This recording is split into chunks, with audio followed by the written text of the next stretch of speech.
Welcome back to my channel. So yeah, మీ అందరూ epic stories అడిగారు and I wanted to do epic stories also very badly. So epic stories ఏం చేద్దాం అని అనుకుంటుంటే, ఇది ధనుర్మాసం కదా అండ్ నేను ఎవ్రీడే తిరుప్పావై వింటున్నాను అనమాట. మీకు తెలుసో తెలీదో కానీ ఈ మంత్లో తిరుపతిలో కూడా పొద్దున్న సుప్రభాతం పెట్టరు, తిరుప్పావే పెడతారు అనమాట. సో నేను నార్మల్గా ఎవ్రీడే మార్నింగ్ సుప్రభాతం వింటా, బట్ ఈ మాసం మొత్తం ఏదైతే ఉందో నేను తిరుప్పావే విన్నా అనమాట. ఇదే ఫస్ట్ టైం నేను వినడం, ఈ ఇయరే ఫస్ట్ టైం. ఎవ్రీ ఇయర్ చేస్తాను కాదు, ఈ ఇయరే first time. So I thought epic stories చెప్పాలి అంటే I thought I will start of with this Tiruppavai and everything around it. So that because నేను ఆ హ్యాంగ్ ఓవర్లో ఉన్నా అనమాట, ఆ జోన్లో ఉన్నా, వైబ్లో ఉన్నా నేను. So I thought I will do this. And also Godadevi is one of my very very favourite character. So let's talk. మీ అందరికీ స్టోరీ ఆల్రెడీ తెలిసుంటుంది, but I just wanted to tell again నా స్టైల్లో. సో మీ అందరికీ వరాహ అవతారం తెలిసి ఉంటుంది. వరాహస్వామి భూమిని భరించాడు కాబట్టి, భరించేవాడు భర్త కాబట్టి, భూదేవి విష్ణుమూర్తికి భార్య అయిందనమాట. సో నేను ఇంకో వీడియోలో భూదేవి శ్రీదేవి ఏంటి అన్నది నాకు ఎలా అర్థమైంది అన్నది మీకు ఇంకో వీడియోలో చెప్తా. బట్ ఈ video is all about Godadevi కాబట్టి నేను టాపిక్ షిఫ్ట్ అవ్వకుండా I will stick to this. So అవతారం చాలించేసిన తర్వాత భూదేవి అడిగిందంట, అంటే మీరు నాతో అసలు టైం స్పెండ్ చేయలేదు కదా, సో నాతో టైం స్పెండ్ చేయండి మీరు అని. సో ఆయన సరే అని చెప్పేసి ఇప్పుడు మనకి ఎక్కడైతే గోదాదేవి పుట్టిందో శ్రీవిల్లిపుత్తూర్, అక్కడ ఒకప్పుడు బాగా అడవి ఉండేదన్నమాట. సో ఆ అడవిలో వాళ్ళిద్దరూ టైం స్పెండ్ చేస్తుండే అనమాట. సో అది ఆదివరాహ అవతారం. తర్వాత వరాహస్వామి చాలాసార్లు అవతారం తీసుకున్నారు, బట్ ఆదివరాహస్వామి అండ్ భూదేవి ఇద్దరు అక్కడ టైం స్పెండ్ చేస్తున్నారు అన్న విషయం అందరికీ తెలిసి అక్కడికి చాలామంది రావడం స్టార్ట్ చేసినారు అనమాట.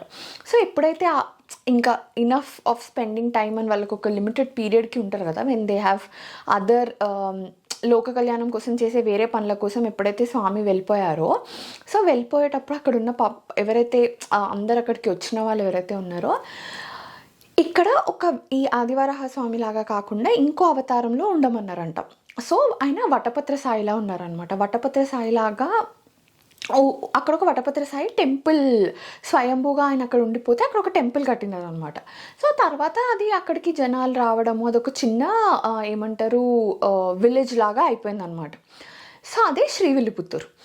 అయితే అక్కడ మీకు ఆల్వార్స్ అన్న కాన్సెప్ట్ తెలిసే ఉంటుంది. ఒకవేళ తెలియని వాళ్ళు ఎవరైనా ఉంటే, ఆల్వార్స్ వైష్ణవ ఇప్పుడు మనకి కాస్ట్ సిస్టమ్ ఎట్లుందో, ఒకప్పుడు ఈ శైవిజం, వైష్ణవిజం, శాక్త ఇట్లుండేవన్నమాట. అంటే మా దేవుడు గొప్ప అని అనుకునేటోళ్ళు.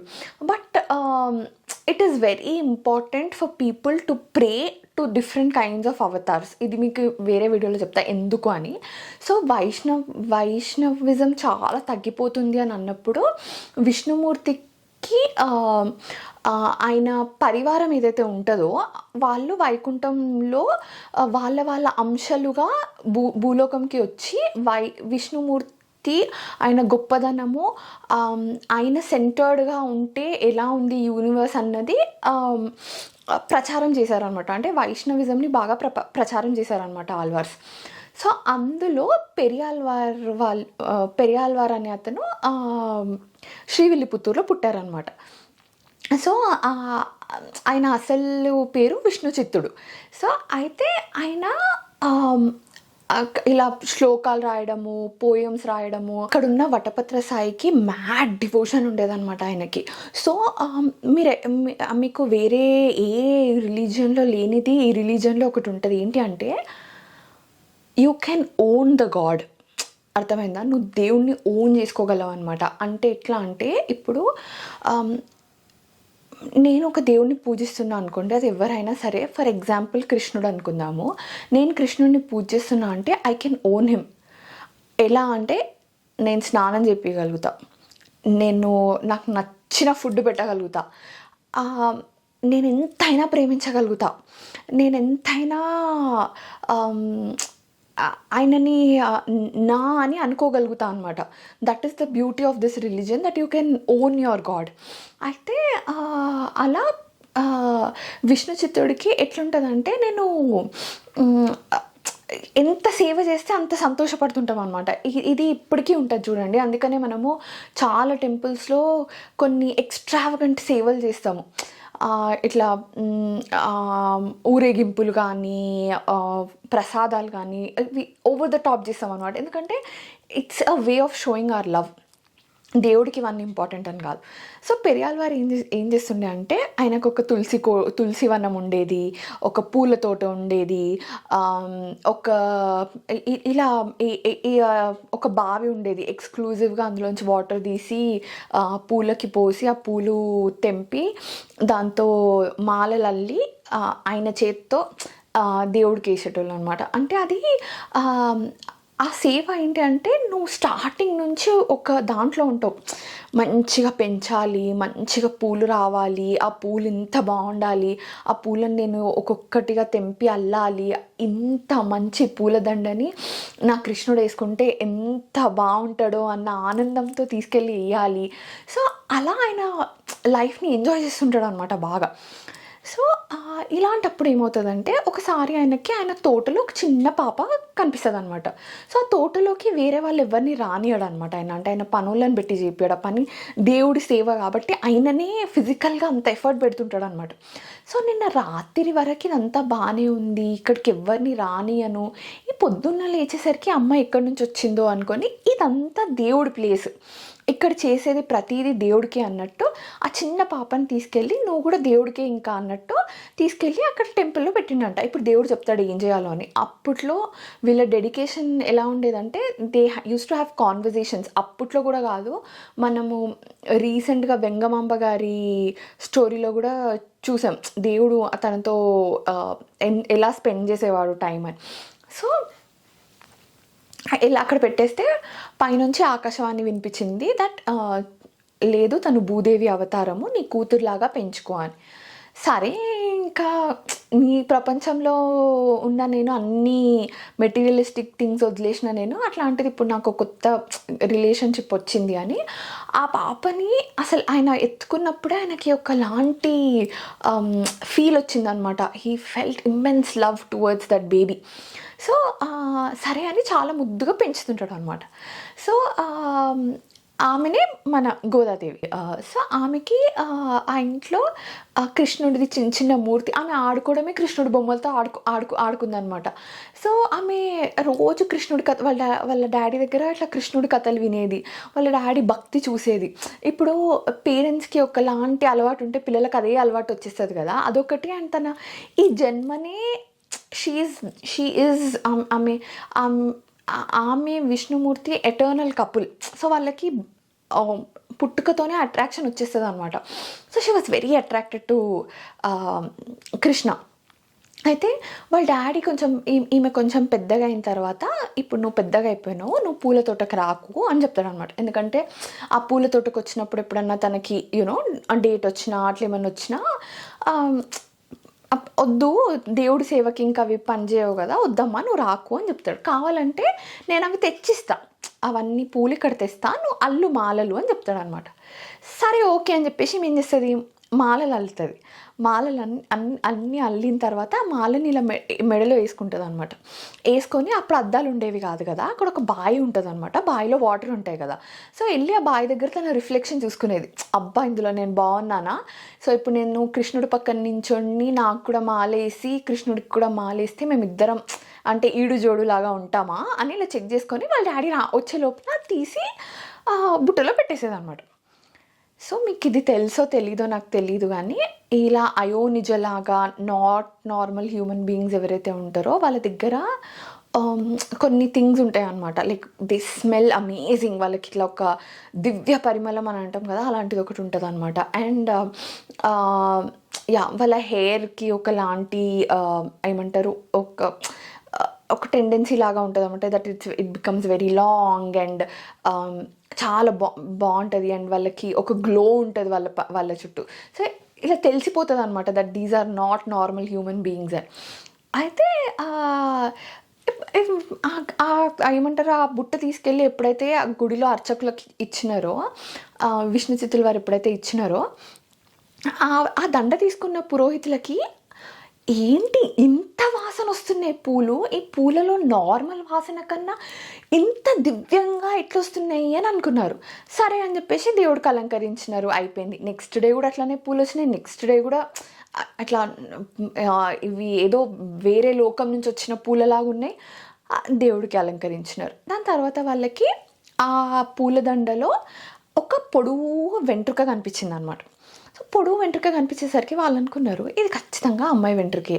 అమ్మాయి వెంట్రుక వచ్చిందంటే ఆమె వేసుకున్నట్టే లెక్క. సో ఎవరు వేసుకున్నారు? ఈయనైతే ఈ పెరియాళ్వార్ పవర్ ఏంటి అన్నది అక్కడ ఉన్న వాళ్ళందరికీ ఆల్రెడీ తెలుసు అనమాట. ఎందుకంటే పెరియాళ్వార్ ఇట్లా ఒక అక్కడ లోకల్గా ఎవరో రాజు పెట్టిన కాంపిటీషన్లో ఆయన విన్ అవుతారు అనమాట. అప్పుడు కాంపిటీషన్కి విన్నింగ్ నువ్వు కరెక్ట్ నేను కరెక్ట్ అనడానికి వాళ్ళకి నేచర్ హెల్ప్ ఉండేది అనమాట. సో ఒక పెద్ద స్తంభంకి ఒక మూట కట్టినారు. సో ఎవరైతే వచ్చి ఆ క్వశ్చన్కి కరెక్ట్గా ఆన్సర్ ఇస్తారో nature will decide that it is right and ఆ మూట కింద పడుతుంది అని. అట్లా పెరియాళ్వార్కి అయింది. అండ్ ఆ తర్వాత ఆయనకి అక్కడ ఉన్న వాళ్ళందరికీ విష్ణుమూర్తి ఆకాశంలో దర్శనం ఇచ్చినారు అనమాట, ఆ ఏరియాలో ఉన్న వాళ్ళందరికీ. So Periyalvar is very respected, అంటే Vishnu Chittudu is very very respected అనమాట. అయితే ఓకే, సో ఆయనను అడగడానికి కూడా ధైర్యం చేయలేదు, ఏదో ఉండుంటుంది అని. సో ఇక్కడ ఆండాలేమో నేను ఇంకా ఆమెకి ఆ పెళ్ళి అన్న కాన్సెప్ట్ వచ్చేసింది మైండ్లోకి. సో నేను ఈయననే పెళ్ళి చేసుకుంటాను అని ఫిక్స్ అయింది అనమాట ఆమె, నేను కృష్ణుడినే పెళ్ళి చేసుకుంటాను అని. సో కృష్ణుడిని పెళ్ళి చేసుకుంటాను అని అనుకొని రోజు అట్లా చేస్తుంది అనమాట. ఆమె వేసుకుంటుంది, ఇస్తుంది. సో ఒకరోజు ఇంకా వాళ్ళు తట్టుకోలేక అసలు ఈ సీక్రెట్ ఏంది మనకు తెలియాలి అని ఆపుకోలేక ఆయనని అడుగుతారనమాట. అడిగితే ఆయన ఏంటి లేదు లేదు నేను అట్లా చేస్తానా, మీరు నన్ను అట్లా నేను అట్లా చేస్తాను ఎట్లా అనుకుంటారు అనేసి ఆయన బాగా ఫీల్ అయిపోయి ఇంటికి వస్తాడు అనమాట. ఇంటికి వచ్చిన తర్వాత నెక్స్ట్ డే చూస్తాడు అసలు ఏం జరుగుతుంది అని చూద్దామని చూస్తుంటాడు అనమాట. సో వాళ్ళ కూతురు దండల్లుతుంది, చూస్తాడు, మెడలో వేసుకుంటుంది. షాక్ అవుతాడు, ఏంది ఈమె మెడలో వేసుకుంటుంది, ఏం చేస్తుంది అని. సరే ఆమె వెళ్ళి అట్లా చూసుకుంటుంది, తనని తను అని చూసుకుంటాడు. చూసుకున్న తర్వాత తీసి బుట్టలో పెట్టేస్తుంది, నన్ను తీసుకెళ్ళడానికి అని చూసుకుంటాడు. ఇంకా చాలా ఫీల్ అవుతాడు.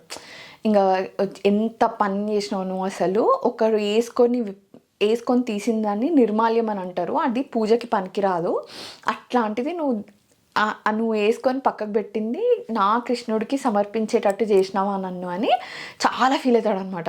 ఎంత పని చేసినావు అది ఇది అని చెప్పేసి. సో ఇంకా ఆ రోజు రాత్రి ఆయనకి మనసులో ఉండదు అనమాట. సో ఈమె నాకు తప్పైపోయింది నాన్న, ఇంకొకసారి చెయ్యను అది ఇది అని చెప్పేస్తుంది. చెప్పిన తర్వాత వాళ్ళ నాన్న బాధపడ్డాడు అని చెప్పేసి చాలా ఫీల్ అవుతుంది అనమాట. పడుకొని పొద్దున్న లేచిన తర్వాత ఆయనకి నేను ఇప్పుడు ఏ మొహం పెట్టుకొని వాళ్ళందరికీ చెప్పాలి నా కూతురు ఇట్లా చేసింది అని, నేను ఎట్లా చెప్పాలని తోటకెళ్ళాడు, పూలు తెంపాడు, గుడికి వెళ్ళాడు, ఇంట్లోనే ఉంటాడు అనమాట. ఇంట్లోనే ఉంటే ఆ రోజు రాత్రి పడుకున్నప్పుడు కృష్ణుడు కల్లోకి వస్తాడు. ఏంటి నాకు ఇవాళ దండదే లేదు అని అడుగుతాడు. అడిగితే లేదు ఇట్లా అయ్యింది. మీన్ వైల్ అక్కడ టెంపుల్లో ఏమైందంటే ఈయన దండ తీసుకెళ్ళలేదు కాబట్టి వాళ్ళు వేరే దండ ఇస్తారు కదా కృష్ణుడికి, అది ఎన్నిసార్లు వేసినా పడిపోతుంది, మెడలో నిలవట్లేదు అనమాట దండ. ఏందబ్బా మెడలో దండ నిలవట్లేదు అని వాళ్ళు టెన్షన్ పడుతున్నారు అనమాట, ఎందుకు నిలవట్లేదు దండ, ఇన్ని రోజులు ఇట్లా మేము రియలైజ్ కానందుకు మా పైన కోపం వచ్చిందేమో దేవుడికి అన్నట్టు వాళ్ళు అనుకుంటున్నారు. కృష్ణుడేమో లేదు నాకు నీ కూతురు వేసుకొని తీసిన దండనే కావాలి అని చెప్తారు. అంటే తను భూదేవి అవతారం, తను పుట్టిందే నాకు ఈ సేవ చేసుకోవడానికి, నాకు పూలుతో నాకు పూజించడానికి, లేదు నాకు అదే కావాలి, ఆ పూల మాలనే కావాలి అని. ఈయన అంటాడు ఇది నువ్వు నాకు చెప్తే సరిపోదు, అక్కడ వాళ్ళకి కూడా చెప్పాలి కదా, నువ్వు వాళ్ళకి చెప్పు అని అంటాడు. సరే అని చెప్పేసి ఆ పంతులు వాళ్ళ ఎక్కడైతే అర్చకులు ఉంటారో వాళ్ళకి అక్కడ ఆకాశవాణి వస్తుంది అనమాట, అందరు వినపడేలాగా, నాకు గోదాదేవి వేసుకొని తీసిన మాలనే కావాలి అని. సో అలా వేసుకొని తీయడంని అముక్త మాల్యద అంటారు అనమాట. సో ఆమెకి అముక్త మాల్యద అని పేరు వచ్చింది దాని తర్వాత, ఎందుకంటే దేవుడే అడిగాడు కాబట్టి. ఓకే ఫైన్, ఇంకా తను వేసుకుంటుంది, తీస్తుంది, దేవుడికి వేస్తుంది, అయిపోయింది. వాళ్ళ నాన్న ఒకరోజు వచ్చి అమ్మ నీకు పెళ్లి చేయాలి, ఎవరిని చేసుకుంటావు అని అడుగుతారు. అంటే దండలు మార్చుకుంటున్నాం, ఇలా దండలు మార్చుకునే హక్కు వైఫ్ అండ్ హస్బెండ్కి మాత్రమే ఉంటుంది కాబట్టి కృష్ణుడే నా హస్బెండ్ అని చెప్తుంది అనమాట. నేను కృష్ణుడిని పెళ్లి చేసుకుంటా అని చెప్తుంది. కృష్ణుడిని పెళ్లి చేసుకుంటావా, అబ్బా ఎంత ఇంకుంటుంది కదా, ఓకే కృష్ణుడిని పెళ్లి చేసుకుంటా అంటుంది అని. సరే అని చెప్పేసి ఈయన వెళ్తున్నారు, ఈయన సేవ అయినా చేసుకుంటున్నాడు. మీన్ వైల్ గోదాదేవికి ఇంకా తనకి అర్థం కావట్లేదు అనమాట, ఎలా నేను చేరుకోవాలి అని. అయితే దేవుణ్ణి ఎలా పొందుతారు అన్నది ఆమె మైండ్లో ఉంటే వాళ్ళ డాడీ చెప్తాడు అనమాట, గోపికలు కృష్ణుడిని పొందడానికి కాత్యాయిని వ్రతం చేసినారు, దానివల్ల వాళ్ళు కృష్ణుడిని పొందినారు అని. సో ఆండాళ్ళకి అది రిజిస్టర్ అయిపోతుంది అనమాట. సో అందుకని ఏం చేస్తుందంటే ఈ ఈ ఈ టైంలో ధనుర్మాసంలో రోజు పొద్దున్న లేచి పార్వతీదేవికి పూజ చేసిన తర్వాత తను ఒక శ్లోకం పాడేదనమాట. సో ఆమె తిరుప్పావై రచించినారనమాట. తిరుప్పావై అంటే మొత్తం ఒక ఎన్ని వర్సెస్ అయితే ఉంటాయో అన్ని వర్సెస్లో ఏముంటుందంటే, స్టార్టింగ్ వర్సెస్ ఏమో ఇప్పుడంతా చల్లగా ఉంటుంది కదా, సో ఎవరు లేవరు కదా, సో తిని వాళ్ళ ఫ్రెండ్స్ అందరినీ లేపుతుంటుంది అనమాట, రండి రండి కలిసి పూజ చేద్దాం, కలిసి పూజ చేద్దాం, కలిసి పూజ చేద్దాం. దాని తర్వాత ఒక్కొక్క అవతారంని పొగుడుతుంది అనమాట. సో లాస్ట్కి తనకి ఏమంటారు కృష్ణుడి దర్శనం అవుతుంది అనమాట. సో అలా తిరుప్పావై రచించింది అనమాట తను. So Tiruppavai is very very very powerful. ఎప్పుడన్నా సరే, ఇప్పుడు రుక్మిణి కళ్యాణం అప్పుడు చెప్పినాను కదా, స్వయంగా లక్ష్మీదేవియే తన చేతులతో ఒకటి రాసింది అంటే దానికి ఎంత పవర్ ఉంటుందని Tiruppavai is also something like that. అయితే కృష్ణుడు ఈయనకి విష్ణు చిత్తుల వారి కళలో వచ్చి, నేను మీ కూతుర్ని పెళ్లి చేసుకుంటా అని చెప్తాడు. ఓ అవునా, సంతోషం, పెళ్లి చేసుకుంటావా అని అంటాడు ఈయన. అయితే గోదాదేవికి ఆయన పెళ్లి చేసుకుంటా అన్నాడు. ఎప్పుడు చేసుకుంటాడు తెలీదు. ఎలా, ఇప్పుడు నేను ఏం చేయను, చేసుకుంటా అనేది ప్రామిస్ చేసింటే ఇప్పుడు ఎట్లా అని అనుకుంటుంది అనమాట. అయితే వాళ్ళ డాడీ అడుగుతాడు అనమాట, లైక్ నీకు కృష్ణుడిని పెళ్లి చేసుకుంటా అని అంటున్నావు కదా, ఎట్లా ఎవరిని పెళ్లి చేసుకుంటావు అని అంటే, ఎవరిని అంటే ఎవరు ఉంటారు ఇంకా అని అంటే, అట్లా కాదమ్మా, ఇక్కడ ఇట్లా ఉంటాడు కృష్ణుడు, అక్కడ అట్లా ఉంటాడు కృష్ణుడు అని చెప్తుంటాడు అనమాట, వేరే వేరే అవతారాలు. అయితే ఇంకా చెప్పు అని అడుగుతుంటారు. సరే అని చెప్పేసి ఆయన ఈ 108 దివ్య దేశంలు ఏవైతే ఉంటాయో అవన్నిట్లో విష్ణుమూర్తి ఎలా ఎలా ఎలా ఉంటాడు, ఎలా నించుంటాడు, ఎలా ఎలా ఈ చేతిలో ఏం పట్టుకుంటాడు, ఎలా పడుకుంటాడు, చేతి కింద ఏ చేయి పెట్టుకుంటాడు, ఎట్లుంటాయి కళ్ళు ఎట్లుంటాయి, అట్లా చెప్తూ ఉంటాడు అనమాట. చెప్తూ ఉంటే చెప్తే ఓకే, కానీ నాకు చూడకుండా ఎట్లా చెప్పగలుగుతా ఎవరిని చేసుకోవాలో అని. అయితే ఆయన కూర్చొని ఒక్కొక్క దివ్యదేశం పైన ఒక్కొక్క శ్లోకం చదివితే ఇలా సశరీరంగా అంటే విత్ బాడీ అక్కడి స్వరూపం ఏదైతే, అక్కడ అవతారం ఏదైతే ఉందో అది వచ్చి ఆ ఇంట్లో నించుందంట, లైక్ ఇలా ఇది అని. సో ఆ 108 మెంబర్స్ అక్కడ నించున్న తర్వాత గోదాదేవి అందరినీ చూసి ఒకరిని సెలెక్ట్ చేసుకుందంట. ఎవరిని సెలెక్ట్ చేసుకుంది అంటే, శ్రీరంగంలో రంగనాథ స్వామిని సెలెక్ట్ చేసుకుందంట. సో నేను రంగనాథ స్వామిని పెళ్లి చేసుకుంటాను అని అంటే, అప్పుడే ఆయనని పెరియాల్వార్ అని పిలిచారనమాట. ఎందుకంటే he has the power to bring God to his house. So ఆయన చదివితే దేవుడు ఆయన ఎలా డిస్క్రైబ్ చేశాడో, ఎలాంటి డిస్క్రిప్షన్లో చెప్పాడో అలా వచ్చి నిల్చున్నాడు కాబట్టి ఆయన పెరియాల్వార్ అని అంటారు. అయితే పెరియాల్వార్ రంగనాథ స్వామిని సెలెక్ట్ చేసుకుంది. సో రంగనాథ స్వామిని చేసుకోమ్మా అని అంటే, రంగనాథ స్వామి వేరే వాళ్ళందరికీ, క్షమించండి మా అమ్మాయికి రంగనాథ స్వామి నచ్చిండు అంటే, ఆ రంగనాథ స్వామి అందరినీ తనలో కలిపేసుకున్నాడు అనమాట. అంటే లైక్ నేనే కదా అన్నీ నేనే వేరే అవుట్ఫిట్స్లో ఉన్నాను అంతే కదా అన్నట్టు అందరినీ కలిపేసుకున్నాడు అనమాట. సో ఓకే చేసుకుంటా అన్నాడు అని అనేసి అయిపోయింది, ఆయన వెళ్ళిపోయాడు. ఇప్పుడు ఇక్కడే ఉంది, ఎలా పెళ్ళి ఇప్పుడు. సో నాచియార్ తిరుమోయిల్ అని ఒకటి రాసిందనమాట తను. సో అది ఏంటి అంటే లైక్ తను తప్పించిపోతుంటుంది అనమాట, రావట్లేదని. ఇంకా ఎంత విరహంతో ఎంత ఉంటుందంటే ఇంకెన్ని రోజులు ఇక్కడ ఉండాలి అన్నట్టు ఉంటుంది అనమాట. అయితే తను ఒక తన ఫ్రెండ్ని పంపిస్తుంది అనమాట, అట్లా చేసుకుంటా అనేసి వెళ్ళిపోయిండు, రావట్లేదు అని చెప్పేసి. సో తను ఇది చేసిన తర్వాత అక్కడ రంగనాథ స్వామి ఉన్న టెంపుల్లో వాళ్ళ ఏమంటారు ప్రీస్ట్లు ఉంటారు కదా అక్కడ, పురోహితులు, వాళ్ళకి చెప్తాడనమాట, నన్ను ఉత్సవ విగ్రహంని బయటికి తీసుకెళ్ళడానికి ఎలాంటి పల్లకీలో అయితే అప్పుడు అప్పుడు వేరు కదా. సో ఎంత వజ్ర వైడూర్యాలు అన్నీ ఉన్న పల్లకిలో తీసుకెళ్తారో అలాంటిదే గోదాదేవికి పంపించండి శ్రీవిల్లిపుత్తూరులో, తనని అక్కడి నుంచి ఇక్కడికి తీసుకురండి, నేను పెళ్లి చేసుకుందాం అనుకుంటున్నాను అని చెప్తారు. సరే అని చెప్పేసి వాళ్ళు అట్లనే తీసుకెళ్తారు. అయితే పెరియాల్ వారికి చెప్తారనమాట వస్తున్నాము అనేసి. అయితే పెరియాల్ వారికి తెలుసు కదా, ఆయన ఆ రాజుకి తెలుసు అనమాట, లైక్ ఈయన వల్లనే ఇంత ఈ సో ఇంత పెద్ద డివోటీ, ఈయన ఇంత పాపులర్ ఇక్కడ అని చెప్పేసి. సో ఆయన రాజుకి చెప్తాడనమాట, ఇట్లా మా కూతురికి రంగనాథ స్వామితో పెళ్ళి, మేము వెళ్ళాలి అక్కడికి, వాళ్ళు మాకు పల్లకి పంపిస్తున్నారు అని. సో రాజు ఆయన సైన్యం, ఆయన ధనం ఇచ్చి, ఆయన డోల్ బాజా భజంత్రి అన్నీ ఇంకా యాడ్ చేసి గోదాదేవి ఇక్కడి నుంచి అక్కడికి వెళ్ళింది అనమాట. ఎక్కడికి రంగనాథ స్వామి టెంపుల్కి వెళ్ళింది అనమాట. ఇప్పుడు పెళ్లి చేసుకోవాలి. సో ఏం చేస్తారు, అక్కడ ఉత్సవ విగ్రహం ఉంటుంది కదా, ఆ ఉత్సవ విగ్రహంతో తనకు పెళ్లి చేస్తారు అనమాట. అందరూ ఊరందరికీ తెలుస్తుంది ఆమె అక్కడ వస్తుంది పెళ్లి చేసుకుంటుంది అని చెప్పేసి ఉత్సవ విగ్రహంతో పెళ్లి చేసుకుంటారు. పెళ్లి చేసుకున్న తర్వాత ఉత్సవ విగ్రహం ఏదైతే ఉందో అది వేరే సేవకి వెళ్ళిపోతుంది కదా, అంటే వేరే దగ్గరికి వెళ్తుంది, ఊరేగింపు కానీ అక్కడ కానీ ఇక్కడ కానీ. అయితే తను అట్లెట్లా కుదురుతుంది, నేను ఎప్పుడు తనతోనే ఉండాలి అని చెప్పేసి అందరు చూస్తుండగా రంగనాథ స్వామి చుట్టూ తిరిగి ఆయన కాళ్ళ దగ్గరికి వెళ్ళి ఇలా కాళ్ళు ఇలా పట్టుకొని మాయమైపోయింది అందరు చూస్తుండగా. సో ఇంకా వాళ్ళ నాన్న బాగా ఫీల్ అవుతాడు కదా, ఎంత ప్రేమగా పెంచుకుంటారు కూతుర్ని, ఇట్లా సడన్గా మాయమైపోయింది అని ఎవరైనా ఏడుస్తారు కదా. సో వాళ్ళ డాడీ బాగా ఏడిచిండు అనమాట. పెరియాల ఏడిస్తే రంగనాథ స్వామి లేదు, అలా ఏడవద్దు మావయ్య, ఎందుకంటే ఇప్పుడు ఫాదర్ ఇన్ లా కదా, నీకు ఆండాల్ని చూసుకోవడానికి ఒక చిన్న ఆండాల్ బొమ్మ ఇస్తాను అని చెప్పేసి ఒక చిన్న ఆండాల్ బొమ్మ ఇచ్చినారు అనమాట. సో దట్ ఇంకా నీకు గుర్తొచ్చినప్పుడు తనని అలా చూసుకో అని చెప్పేసి. సో ఇది గోదాదేవి స్టోరీ. సో నాకు ఇంతవరకే తెలుసు అనమాట. సో దాని తర్వాత నాకు తెలిసింది ఇది ఏంటి అంటే, గోదాదేవి ఎప్పుడైతే అక్కడ వెయిట్ చేస్తుందో రంగనాథ స్వామి కోసము, తను ఇప్పుడు మనం కూడా మన కోరికలు తీరకపోతే మొక్కులు మొక్కుకుంటాం కదా. సో అక్కడ ఒక టెంపుల్ ఉందంట.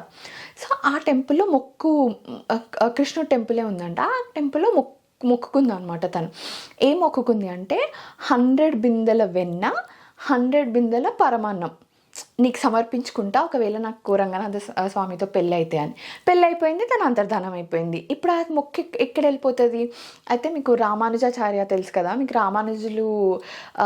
రామానుజుల వారికి ఈ శ్రీరంగం రంగనాథ స్వామి టెంపుల్లోనే ఆయన బాడీని అట్లనే ప్రిజర్వ్ చేసినారు అనమాట. సో ఆయన ఆమె రాసిన ఏమంటారు నాచ్యార్ తిరుమూలి, అందులో అది ఉందనమాట, నేను ఇట్లా మొక్కుకున్నాను అని. అయితే అయ్యో ఈ మొక్కు ఎవరు తీర్చిరు, మరి ఎవరు తీర్చలేదా, ఈ మొక్కు అట్లా బ్యాలెన్స్ ఉండిపోయిందా అని ఆయన అక్కడికి వెళ్ళి అవన్నీ చేయించి, అమ్మవారు రాలేరు బట్ నేను ఆమె తరఫున వాళ్ళ బ్రదర్ అనుకోండి, నేను తీరుస్తున్నా ఇది అని చెప్పేసి అదంతా తీర్చేసిండు అనమాట. మొక్కు దేవుడికి సమర్పించిన తర్వాత ఆ విషయం ఆండాల్కి చెప్పాలి కదా. సో శ్రీవిల్లిపుత్తూరులో వాళ్ళు తను ఎప్పుడైతే రంగనాథ స్వామిలో ఐక్యం అయిపోయిందో అక్కడ ఒక టెంపుల్ కట్టినారనమాట ఆండాల్కి. సో ఆ టెంపుల్కి వచ్చిందంట. శ్రీవిల్లిపుత్తూరులోనే తను ఉండేది కదా. సో తను ఎక్కడైతే మొక్కుకుందో అది అక్కడే అనమాట టెంపుల్. సో అక్కడ ఆండాల్ టెంపుల్కి వచ్చిందనమాట. దాని తర్వాత అయితే వస్తే మొత్తం అందరు చూస్తుండగా లోపలున్న విగ్రహం బయటికి వచ్చి అన్నయ్య నువ్వేనా అని వచ్చింది అని. ఇట్లా ఎప్పుడైతే మన బ్రదర్ ఇంటికి వస్తుంటే మనం డోర్ అవతలకి వెళ్ళి పలకరిస్తాం కదా, అలా తను డోర్ అవతలకి వెళ్ళి పలకరించిందంట. సో ఇది అందరు చూస్తుండగా జరిగింది. రామానుజుల వారు అంటే లైక్ ఇది జరిగిన కొన్ని సెంచరీస్ తర్వాత కదా. సో అప్పుడు కూడా షీ డిడ్ దట్ అని. అండ్ సో ఈ తిరుప్పావై ఏదైతే ఉందో దీన్ని ఇక్కడ వ్రతం లాగా చేస్తారనమాట చాలామంది. ఏమంటారు, ఒక్కొక్క మంత్కి ఒక్కొక్క పాశుకం చదువుతారు. చదివిన తర్వాత లైక్ కరెక్ట్గా ఆ తిరుప్పావేలో ఎలా చేయాలో కూడా చెప్తుంది అనమాట. లైక్ పొద్దున్నే లేవాలి, లైక్ స్నానాలు చేసి ఇట్లా చేయాలి, ఇవి తినకూడదు అని. సో అట్లా ఎవరైతే చేస్తారో వాళ్ళు కోరిన ప్రతి కోరిక తీరుతుందంట. సో నేను చేయలేదు, జస్ట్ నేను విన్నా అంతే. So that is the story of Goda Kalyanam. ఇది నాకు one of the most favourite stories. నాకు గోదాదేవి అంటేనే చాలా ఇష్టం. తను మధుర మీనాక్షి 2 అసలు ఆ అలంకారాలు, ఆ వాళ్ళు నించున్న విధానం అవన్నీ చాలా బావుంటాయి. సో, నేను ఎప్పుడైతే ఈ స్టోరీ విన్నానో అప్పటి నుంచి నాకు చాలా ఉండే అనమాట. అంటే నాకేముండే అంటే ఇన్ని దివ్య దేశంలలో తను రంగనాథ స్వామిని ఎందుకు చూసేసుకుంది? అంతగా ఏముంటది అని అనిపించిందనమాట నాకు. సో, నాకు చాలా వెళ్ళాలని ఉండే అనమాట శ్రీరంగంకి. సో, నేను లాస్ట్ ఇయర్ వెళ్ళినప్పుడు నేను అంటే లోపలికెళ్ళినప్పటి నుంచి నేను కూడా అదే అనుకున్నా. ఒక్కసారి చూడాలి, అసలు అంతగా ఏముందో ఒక్కసారి చూడాలని అనుకున్నా. అండ్ నేను లోపలికెళ్ళి అంటే లైక్ మనం ఎక్స్‌పెక్ట్ చెయ్యం కదా! లైక్ రంగనాథ స్వామి విగ్రహం చాలా పెద్దగుంటది. అండ్ కళ్ళు చాలా పెద్దగుంటాయనమాట. సో, నేను చూసి ఓహ్ మై గాడ్ అన్న ఫీలింగ్ వచ్చింది నాకు. So, that is that was very nice experience నాకు. అండ్ మీకిది తెలుసో తెలీదో గానీ ఐ థింక్ ఎక్కడో గరుడోత్సవమా ఎప్పుడో గానీ తిరుపతికి ఒకరోజు శ్రీవిల్లిపుత్తూరులో ఆండాళ్ దేవికి వేసిన మాల ఇవాళేస్తే రేపు తీసేస్తారు కదా దాన్ని. తనకి వేసి తీసేసిన మాలని తిరుపతి తీసుకొచ్చి అక్కడ వెంకటేశ్వర స్వామికి ఏస్తారు. అండ్ మీకు ఆల్రెడీ చెప్పా కదా! ఈ మంత్ మొత్తము ఇదే ఉంటదనమాట. తిరుప్పావేతో లేపుతారు. వెంకటేశ్వర స్వామిని తిరుప్పావేతో లేపుతారనమాట. సో, అందుకే నేను ఈ మంత్ మొత్తం తిరుప్పావై విన్నా అనమాట. నేను ఎప్పటి నుంచో నేర్చుకుందామని అనుకుంటున్నా కానీ ఓకే. మీకు తెలుసో తెలీదో ఆళ్వార్స్ రాసిన ప్రతి శ్లోకం కానీ వాళ్ళది రచన, వాళ్ళ లిటరేచర్ ఏదైతే ఉందో అది ద్రవిడ భాషలో ఉంటదనమాట. సాంస్క్రిత్‌లో ఉండదు. ద్రవిడ భాషలో ఉంటదనమాట. Which is more like ancient Tamil లాగా ఉంటది. ఆ ద్రవిడ భాషలో ఉంటదనమాట. సో, నాకు నోరు తిరగట్లేదు అస్సలు నేర్చుకుందామంటే. మేబీ కపుల్ ఆఫ్ ఇయర్స్ విన్న తర్వాత నేర్చుకుంటానేమో. బట్ నాకు ఆల్సో మీకు శ్రీకృష్ణదేవరాయ తెలుసు కదా! సో, శ్రీకృష్ణదేవరాయకి చాలా లాంగ్వేజెస్ వచ్చనమాట. అయితే కృష్ణదేవరాయల కళలో కృష్ణుడొచ్చి ఏదైతే గోదాదేవి హోల్ చరిత్ర ఉందో దాన్ని తెలుగులోకి రాయమన్నారనమాట. So, the most famous work of Srikrishnadevaraya is Amuktamalyada which he wrote in Telugu. So, Amuktamalyada అంటే తను వేసి తీసేసిన మాల అని. So, that is it for this video అండి. I really hope you like this video. చాలా రోజులైతుంది నేను చెప్పి. సో, నాకు ఫ్లో పోయింది అనిపించింది. But do let me know how did you like it. And మీ అందరికీ హ్యాపీ సంక్రాంతి. మీకు ఈ విషయం తెలుసో తెలీదో నాకు తెలీదు కానీ తను ఎప్పుడైతే నాచ్యార్ తిరుమోయిల్ రాసిందో దాని తర్వాత రంగనాథ స్వామి తన దగ్గరికి వచ్చారనమాట. సో, ఆ వచ్చిన రోజే భోగి ఫెస్టివల్ అనమాట. సో, మీ అందరికీ happy Bhogi, happy Sankranti. And year అందరికీ చాలా చాలా బాగుండాలి అని కోరుకుంటున్నాను నేను. That is it for this video, Andy. Bye bye. See you in my next video.